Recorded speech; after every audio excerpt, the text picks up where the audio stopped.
احساس صرف حساس لوگ ہی محسوس کر پاتے ہیں۔ تو آئیے ذرا رخ کیجئے مغرب کا کہ جہاں مغربی حدود میں اگر کوئی پرندہ امن کا فاختہ بھی پر مارے تو اقوام متحدہ پہ داغ۔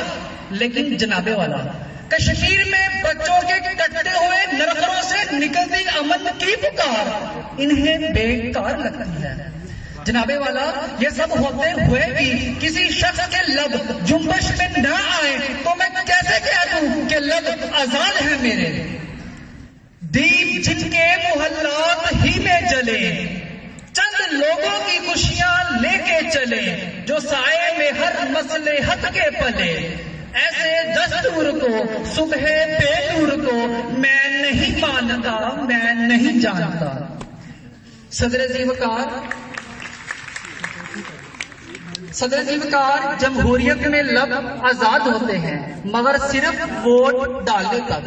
ووٹ ڈالنے کے بعد میں دیکھتا ہوں کہ کیسے کیسے مکاری اور منافقت کے دوہرے معیار نظر آتے ہیں۔ یہاں لب آزاد ہیں تو صرف جاگیرداروں کے کہ جنہوں نے اس ملک کو اپنی جاگیر اور عوام کو اپنا غلام بنا رکھا ہے۔ اگر یہی آزادی ہے کہ مسلمانوں کے گلے میں چھری چلتی رہے، چادر اور چار دیواری کا تقدس پامال ہوتا رہے، غریب کی بیٹیاں ان کے عشرت قدموں پہ پہنچتی رہے، تو میں ایسی آزادی کو سلام کرتا ہوں۔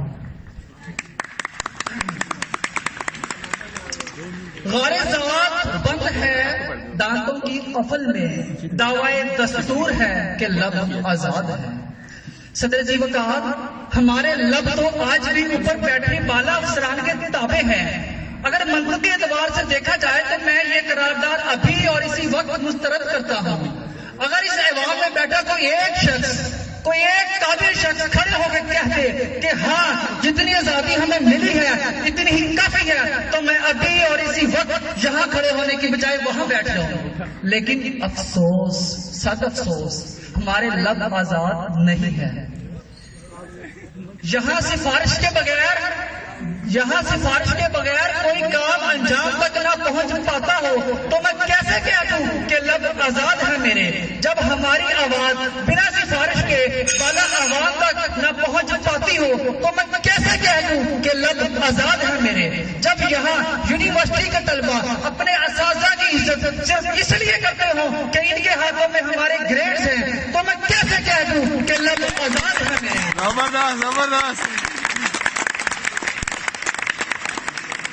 صدر جی وقار اگر آپ میری رائے سے اختلاف کرتے ہیں تو آپ خود بتائیں، ایک ڈپارٹمنٹ کے اسٹوڈنٹ دوسرے ڈپارٹمنٹ کے اساتذہ کو سلام کیوں نہیں کرتے اور آپ کہتے ہیں کہ لب آزاد ہے میرے۔ میں خائف نہیں تختہ دار سے، میں بھی منصور ہوں کہہ دو اغیار سے۔